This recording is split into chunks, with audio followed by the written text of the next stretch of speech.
Shalom semuanya. Tahun 2025 adalah tahun penuaian. The year of harvest. Ayat emasnya adalah Ulangan 11 ayat 13 dan 14 dan Yohanes 4 ayat 35. Kalau kita menyelidiki ayat-ayat yang merujuk pada penuaian atau harvest, maka terdapat beberapa jenis tuaian. Yaitu yang pertama, tuaian jiwa-jiwa yang terhilang dan membutuhkan pemulihan hubungan. Yang kedua, tuaian perluasan kerajaan Allah. Yang ketiga, tuaian berkat rohani dan jasmani. Yang keempat, tuaian hidup yang berbuah atau buah roh. Yang kelima, tuaian hidup yang kekal. Dan yang keenam, tuaian di bumi yang mengalami murka Allah. Saya percaya ke depan ini, Tuhan akan berbicara tentang hal-hal di atas. Mengenai target penyelesaian amanat agung tahun 2033, Tuhan mulai membukakan pengertiannya pada waktu Global Council Empower 21 meeting di Hawaii tahun 2013. Tuhan memberikan visi. Setiap orang, everyone, akan mendapatkan kesempatan untuk berjumpa secara autentik dengan Tuhan Yesus melalui kuasa dan hadirat Roh Kudus pada Pentakosta 2033. Terus terang kita semua bingung, termasuk Billy Wilson dan saya sendiri. Beberapa bulan setelah itu Billy Wilson ke Manila dan dia hadir di konser Planet Shakers dengan memakai baju berwarna merah. Tiba-tiba pimpinan Planet Shakers, yaitu Neil Smith, menyuruh berhenti. Dan dia bilang, ada pesan Tuhan untuk orang yang berbaju merah. Dia berkata, saya tidak kenal Anda. Saya tidak tahu siapa Anda. Tetapi Tuhan katakan, Anda harus berpikiran besar. Terus terang Billy Wilson kaget mendengar nubuatan itu. Karena selama ini dia berpikir, bagaimana ini bisa terjadi? Ternyata untuk itu perlu punya pikiran besar. Kepada saya, Tuhan memberikan pengertian tentang tahun 2033 ketika bulan Mei 2022 diadakan World Prayer Assembly atau WPA secara hybrid di SICC Tower lantai 11. Ada 3 orang yang berbicara secara online di mana mereka semua berbicara tentang tahun 2033. Mereka adalah Billy Wilson, aliran Pentakosta, Rick Warren dari aliran Baptis, dan Nicky Gamble dari aliran Anglican. Tiba-tiba Tuhan memberikan pengertian kepada saya. Dan saya berkata, I got it. I got it. Nah, bulan Juli 2022, yaitu 2 bulan setelah pelaksanaan BPA tadi, waktu memulai renovasi Azusa Street Prayer Tower, saya bersaksi tentang hal itu. Di situ hadir Billy Wilson, Tim Hale yang saat itu menjabat sebagai Ketua Umum Church of God. Dan mereka pun menyambut baik kesaksian tersebut. Saya percaya ini merupakan konfirmasi bagi kita. Nah setelah itu, bulan Desember 2022, Billy Wilson dan Rick Warren mengumpulkan sekitar 26 orang pemimpin, kepala-kepala kegerakan dari kelompok-kelompok oikumene di New York untuk menyusun suatu pernyataan tentang panggilan kepada gereja sedunia untuk masuk ke dalam upaya penyelesaian amanat agung tahun 2033. Dikatakan, kita percaya bahwa dekade menjelang tahun 2033 akan menjadi dekade yang tidak pernah terjadi sebelumnya. Dan penginjilan kepada semua orang, everyone, di atas bumi akan terjadi. Setelah pertemuan itu, maka bulan Juli 2023, Empower 21 mengadakan kongres di Amsterdam dengan tema Everyone. Kemudian itu dilanjutkan dengan kongres Empower 21 Everyone Asia di SICC Indonesia pada tanggal 3 sampai 5 Juli 2024 dengan tema reaching every person on earth. Hari-hari ini banyak organisasi dan aliran Kristen termasuk Katolik karismatik yang meyakini target untuk menyelesaikan amanat agung adalah tahun 2033. Ternyata kepada saya, Tuhan tidak berhenti hanya tentang penyelesaian amanat agung tahun 2033 saja. Tetapi Tuhan memberikan pengertian dari Matius 24 ayat 14. Jadi waktu murid-muridnya bertanya tentang tanda kedatangannya yang kedua dan akhir dari dunia ini, Tuhan Yesus menjawab, salah satunya yang terdapat dalam Matius 24 ayat 14. Injil kerajaan ini akan diberitakan di seluruh dunia menjadi kesaksian bagi semua bangsa. Sesudah itu barulah tiba kesudahannya. Jadi setelah Injil diberitakan di seluruh dunia menjadi kesaksian bagi semua bangsa. Atau dengan kata lain, kalau amanat agung sudah selesai, sesudah itu barulah tiba kesudahannya. Tuhan Yesus datang kembali. Kata sesudah itu tidak ada seorang pun yang tahu. Bisa 1 hari, 1 bulan, 1 tahun, 5 tahun. Yang jelas tidak akan lama. Sebab Tuhan Yesus berkata, aku datang segera. Saya tidak pernah berkata Tuhan Yesus pasti datang tahun 2033. Itu tidak alkitabiah. Yang saya katakan, Tuhan Yesus bisa datang tahun 2033. Itu alkitabiah. Karena kedatangan Tuhan Yesus bisa sewaktu-waktu. Kita harus senantiasa berjaga-jaga dan berdoa. Orang yang merindukan kedatangannya pasti berjaga-jaga dan berdoa. Hosana, Hosana, datanglah Tuhan Yesus. Hosana, Hosana, ku merindukanmu. Ku merindukanmu. Ku merindukanmu.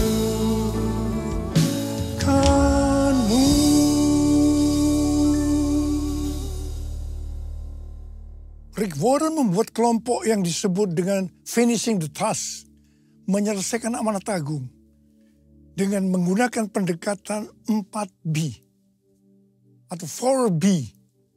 B pertama, Bibles. Jadi dikatakan kami ingin semua orang percaya di bumi memiliki akses kepada Injil yang diterjemahkan ke dalam bahasa yang ada dalam hati mereka. Jadi artinya Alkitab diterjemahkan ke semua bahasa. B yang kedua, believers. Kami ingin memperlengkapi setiap orang percaya agar secara pribadi bisa bersaksi tentang Yesus. B yang ketiga, Bodies of Christ. Kami ingin semua gereja mendukung dan menanam gereja di area yang belum ada gereja. Dan yang keempat, B yang keempat, breakthrough prayer. Kami ingin semua orang di bumi yang belum kenal Yesus didoakan oleh orang yang sudah kenal Yesus. Rick Warren waktu menyelidiki tentang penyelesaian amanat agung mengatakan bahwa sejak 1000 tahun yang lalu, meskipun banyak pria dan wanita hebat yang dipakai Tuhan, tetapi belum bisa menyelesaikan amanat agung. Dia meneliti terutama selama COVID-19 melalui bacaan-bacaan tentang amanat agung. Ternyata sejak 500 tahun terakhir, yaitu sejak reformasi, gereja belum bisa menyelesaikan amanat agung. Kenapa? Jawabannya, karena tidak ada upaya untuk melibatkan seluruh gereja. Dalam hampir di setiap kesempatan untuk membawa Injil ke seluruh dunia, hanya dipimpin sekelompok kecil orang kulit putih dari barat. Mereka tidak memobilisasi seluruh gereja Kristus. sehingga mereka tidak mampu melakukan. Dan Rick Warren berkata bahwa target untuk menyelesaikan amanat agung adalah tahun 2033. Puji Tuhan, ada gerakan penginjilan dunia yang dimulai tahun 1974 melalui Kongres Lausanne di Swiss. Temanya, biarlah bumi mendengar suaranya. Mereka menyerukan slogan seluruh gereja untuk membawa seluruh Injil ke seluruh dunia. The whole church to take the whole gospel to the whole world. Kongres perdana ini dipimpin oleh Billy Graham dan John Stott. Kongres ini menghasilkan perjanjian Lausanne atau Lausanne Covenant, sebuah dokumen dasar yang menguraikan teologi dan praktik pekerjaan misi. Dokumen ini secara luas dianggap sebagai misi yang paling penting yang dihasilkan di era Protestan. Dengan demikian, dokumen ini berfungsi sebagai pemersatu dan pendorong penginjilan dunia di era sesudah tahun 1974. Sesudah itu, Kongres Lausanne ini dilanjutkan di Manila, Filipina, tahun 1984 dengan tema Beritakanlah Kristus sampai Dia datang. Setelah itu Kongres Lausanne di Cape Town, Afrika Selatan, tahun 2010 dengan tema Kristus Pendamai Kita. Selama ini, Kongres Lausanne hanya diwakili oleh aliran Protestan. Tetapi pada Kongres Lausanne yang keempat di Seoul, Korea Selatan, pada September tahun 2024 yang lalu, aliran Pentakosta dan karismatik ikut bergabung melalui Pentecostal World Fellowship dan Empower 21. Temanya, Let the Church Declare and Display Christ Together. Biarlah gereja mendeklarasikan dan menampilkan Kristus bersama-sama. Dihadiri oleh 5.394 peserta mewakili 200 negara dan wilayah. Selain itu sekitar 2.000 peserta virtual di lebih dari 100 negara bergabung dalam kongres secara online.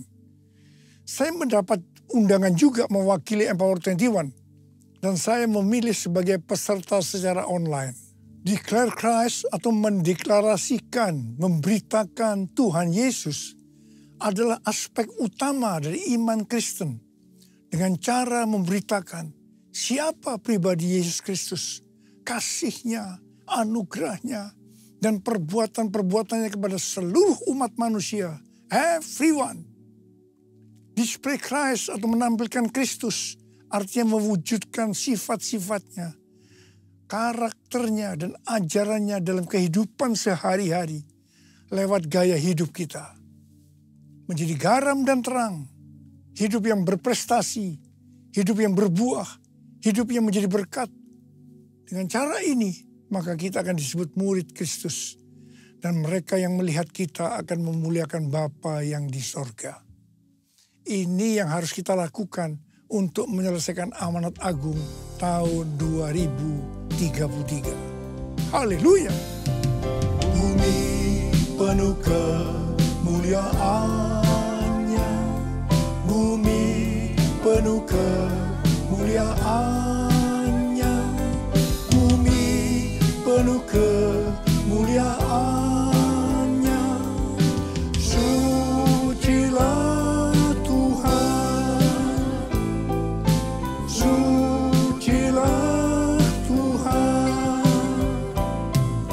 sucilah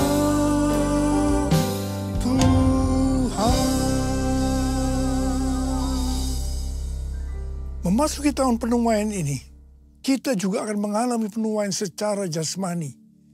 Salah satu syarat untuk mengalami penuaian secara jasmani adalah memberi, menabur.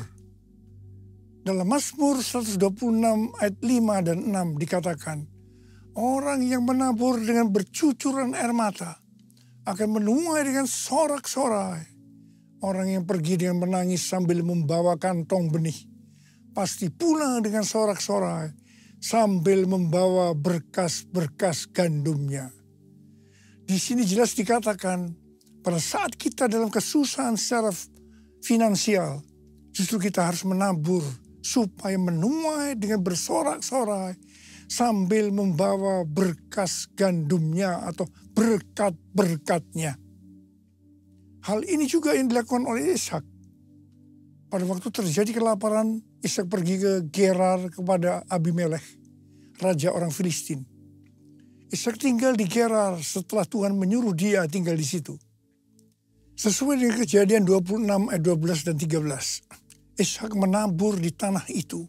Dan dalam tahun itu juga ia mendapat hasil 100 kali lipat. Ia diberkati Tuhan. Orang ini menjadi kaya, makin lama makin kaya.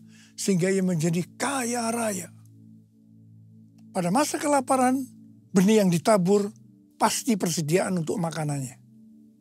Jadi waktu Ishak menabur, pasti dengan bercucuran air mata. Dia tidak tahu kapan kelaparan akan berakhir. Ishak menabur di tanah yang ditentukan oleh Tuhan.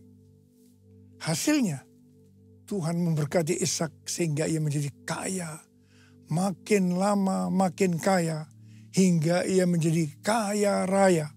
Haleluya!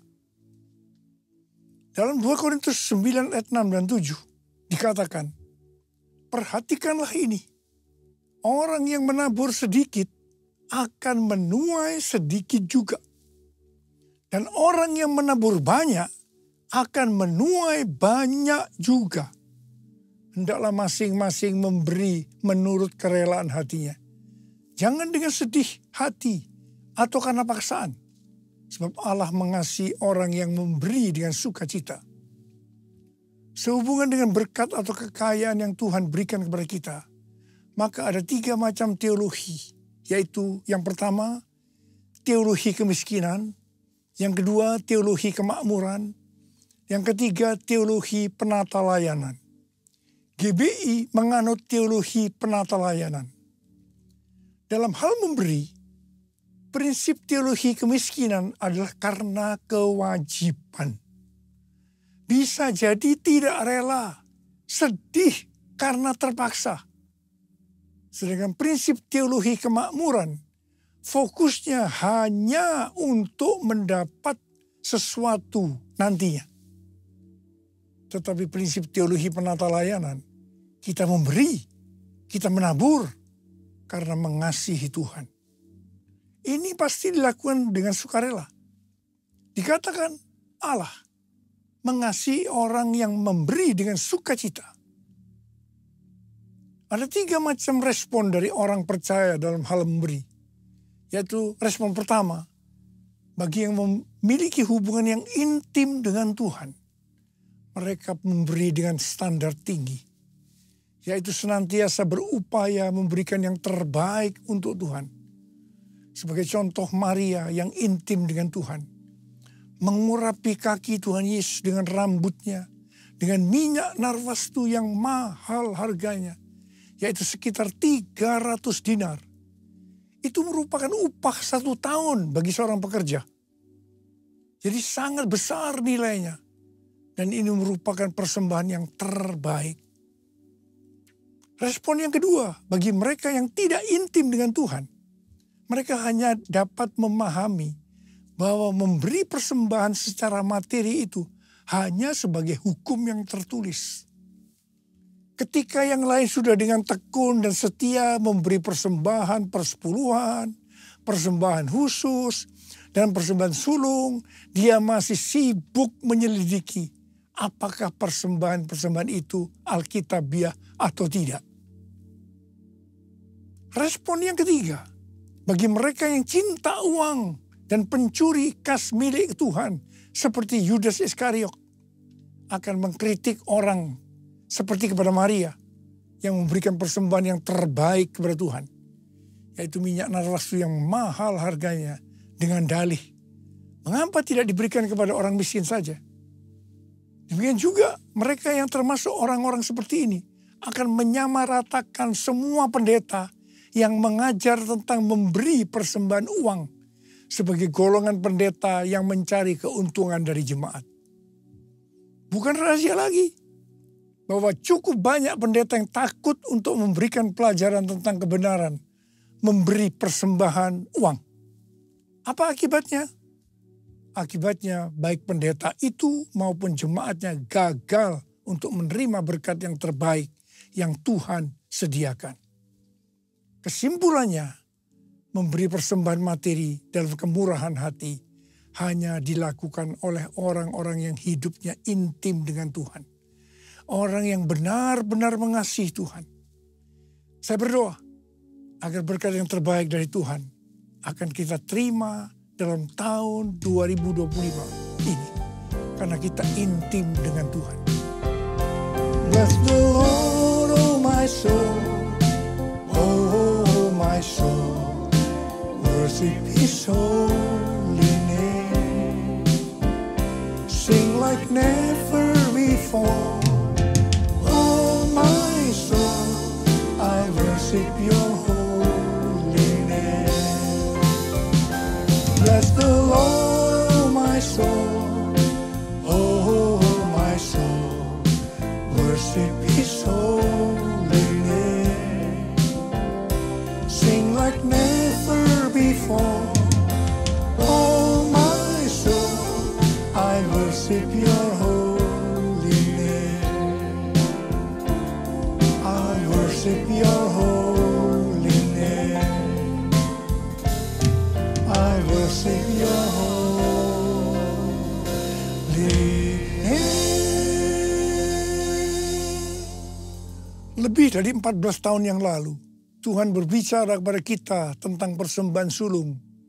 Dari Amsal 3 ayat 9 dan 10 yang berkata, muliakanlah Tuhan dengan hartamu dan dengan hasil pertama dari segala penghasilanmu. Maka lumbung-lumbungmu akan diisi penuh sampai melimpah-limpah. Dan bejana pemerahanmu akan meluap dengan air buah anggurnya. Sesuai dengan referensi dari catatan Amsal 3 ayat 9 dan 10 dari The Apologetic Study Bible dan catatan Alkitab Penuntun Hidup Berkelimpahan dari Life Application Study Bible versi Injili, maka yang dimaksudkan dengan persembahan sulung adalah hasil pertama yang merupakan hasil terbaik secara kualitas dan kuantitas. Hasil pertama dari gaji kita, bukan sisa-sisa. Persembahan sulung untuk tahun 2025 adalah seluruh penghasilan yang didapatkan pada bulan Januari 2025 yang diberikan pada bulan Februari 2025. Dalam Alkitab, Tuhan Yesus sendiri yang menyinggung tentang memberikan persembahan dari seluruh penghasilan seorang janda miskin dalam Markus 12 ayat 41 sampai dengan 44.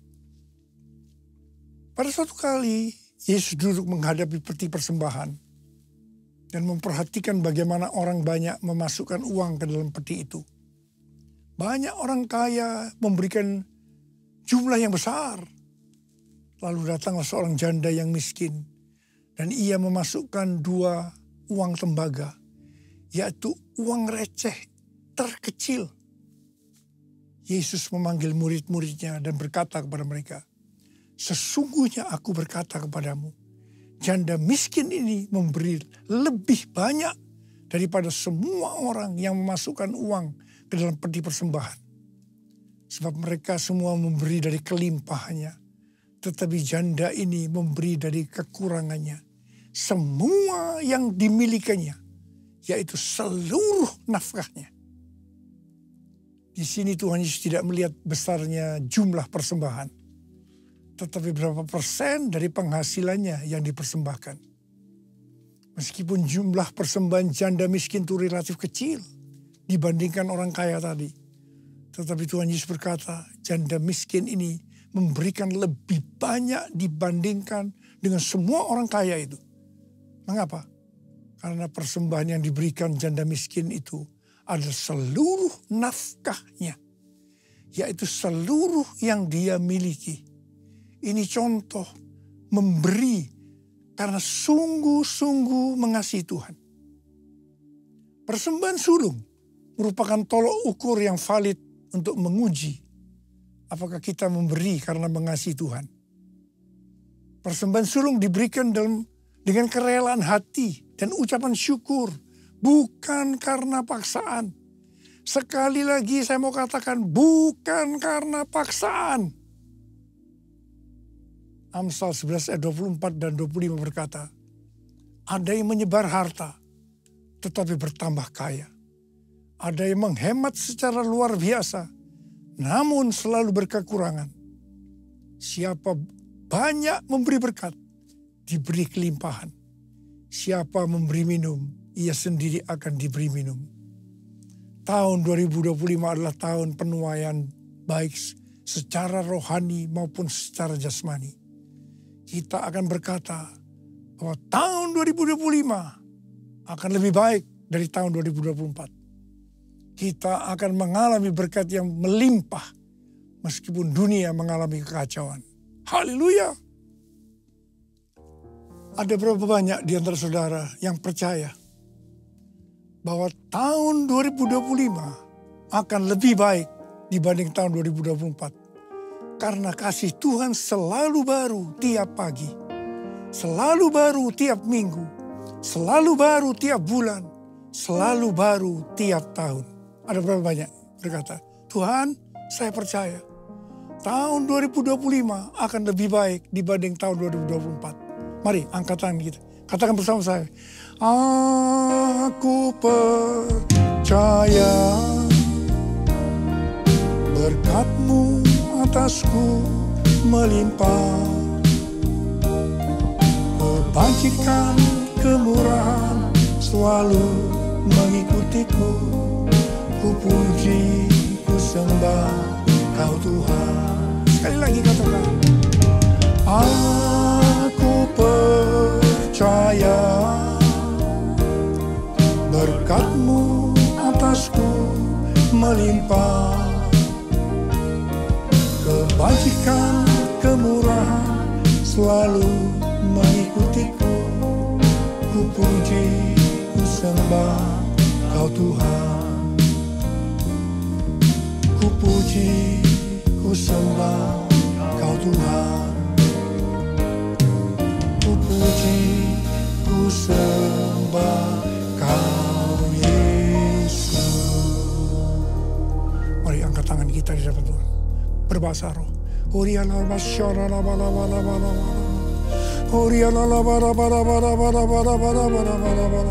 Yang sudah berbahasa roh, kita berbahasa roh. Yang belum berbahasa roh, katakan haleluya, haleluya, haleluya. Kau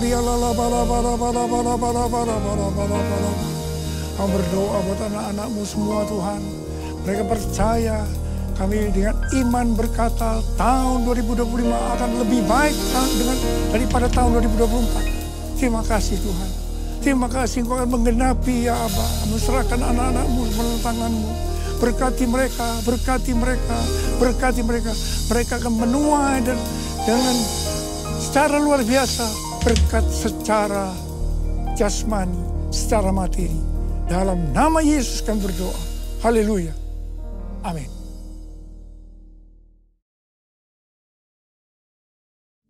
Kita akan memasuk dalam perjamuan kudus. Kita akan mengingat ayat ini. Sebab setiap kali kamu makan roti ini dan minum cawan ini, kamu memberitakan kematian Tuhan sampai Ia datang. Perjamuan kudus adalah perjamuan Tuhan Yesus sendiri. Setiap kali kita masuk dalam perjamuan kudus, Tuhan Yesus selalu berkata, biarlah ini menjadi peringatan akan aku. Peringatan akan aku. Karena itu mari kita tundukkan kepala. Arahkan hati kita kepada kebaikan Tuhan. Saudara, mari. Bapa, siapakah kami sebelum kami mengenal Engkau? Kami semua orang berdosa. Upah dosa adalah maut, mati. Tapi Engkau tidak berdosa dijadikan dosa oleh karena kami semua. Engkau harus turun dari sorga mulia, mati, ganti kami dengan penderitaan yang luar biasa. Sungguh kalau kami pikirkan betapa baiknya Engkau Tuhan. Kau jadikan kami sebagai anak-anak-Mu. Engkau memberkati, Engkau membela, Engkau melindungi, Engkau menyembuhkan kami. Engkau juga menegur kalau kami salah, ya Aba. Itu Engkau, ya Aba. Tuhan Yesus akan memberkati kita melalui perjamuan kudus. Tapi Tuhan mau kita makan dan minum dengan cara yang benar. Karena itu masing-masing sekarang introspeksi. Lihat keadaan diri masing-masing. Jangan menyimpan dosa. Kalau ada dosa yang Tuhan ingatkan yang belum diselesaikan dengan Tuhan, langsung minta ampun. Minta ampun supaya diberkati. Supaya diberkati. Tuhan, Kau melihat anak-anak-Mu yang sedang berdoa, Tuhan. Ampuni kami, ampuni Tuhan, ampuni kami, ampuni. Layakkan kami untuk masuk dalam perjamuan kudus. Kami akan masuk dalam perjamuan kudus dengan hati yang penuh ucapan syukur.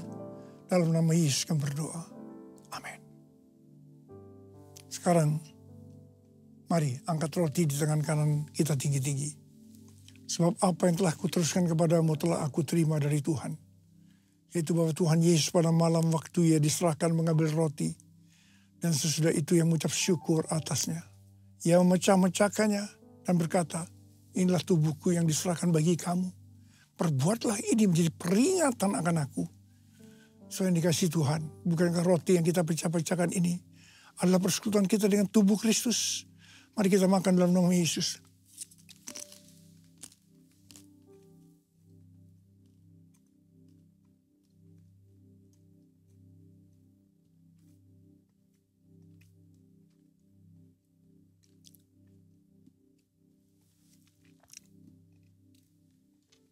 Angkat cawan di tangan kanan kita tinggi-tinggi. Demikian juga yang mengambil cawan sesudah makan lalu berkata, cawan ini adalah perjanjian baru yang dimeteraikan oleh darahku. Perbuatlah ini setiap kali kamu meminumnya menjadi peringatan akan aku. Saudara kasih Tuhan, bukankah cawan pengucapan syukur yang atasnya kita ucapkan syukur adalah persekutuan kita dengan darah Yesus. Mari kita minum dalam nama Yesus.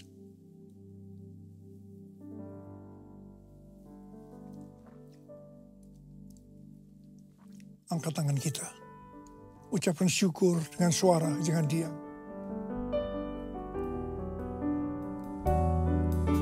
Tuhan terima kasih ya Tuhan, terima kasih. Terima kasih ya Tuhan, terima kasih. Bapak terima kasih. Terima kasih. Terima kasih. Angkat tangan saudara. Tuhan, Kau melihat anak-anak-Mu sedang mengangkat tangan. Engkau saat ini sedang menyembuhkan yang sakit. Engkau sedang membebaskan yang terikat. Engkau menghibur yang susah. Engkau menguatkan yang lemah. Memberikan pengharapan-pengharapan yang baru bagi yang datang negara putus pengharapan. Yesus Engkau baik. Engkau baik dan sangat baik bagi kami semua. Bapa terima kasih. Terima kasih ya Tuhan. Terima kasih, terima kasih, terima kasih. Tuhan, terima kasih Tuhan. Urapi kami, terima pengurapan Tuhan, terima. Terima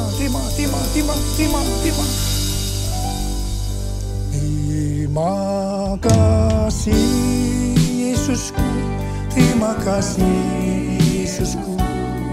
Puji syukur hanya bagi Tuhanku. Terima kasih Yesusku, terima kasih Yesusku. Puji syukur hanya bagi Tuhanku. Puji syukur hanya bagi Tuhanku. Puji syukur hanya bagi Tuhanku.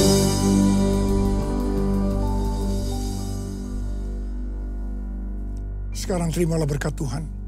Kasih karunia berlimpah-limpah daripada Allah Bapa dalam Anak yang tunggal Yesus Kristus. Persekutuan yang manis dengan Roh Kudus menyertai kita semua mulai hari ini. Sampai Tuhan Yesus datang menjemput kita di awan-awan dan bahkan sampai selama-lamanya. Yang percaya bersama-sama katakan, amin.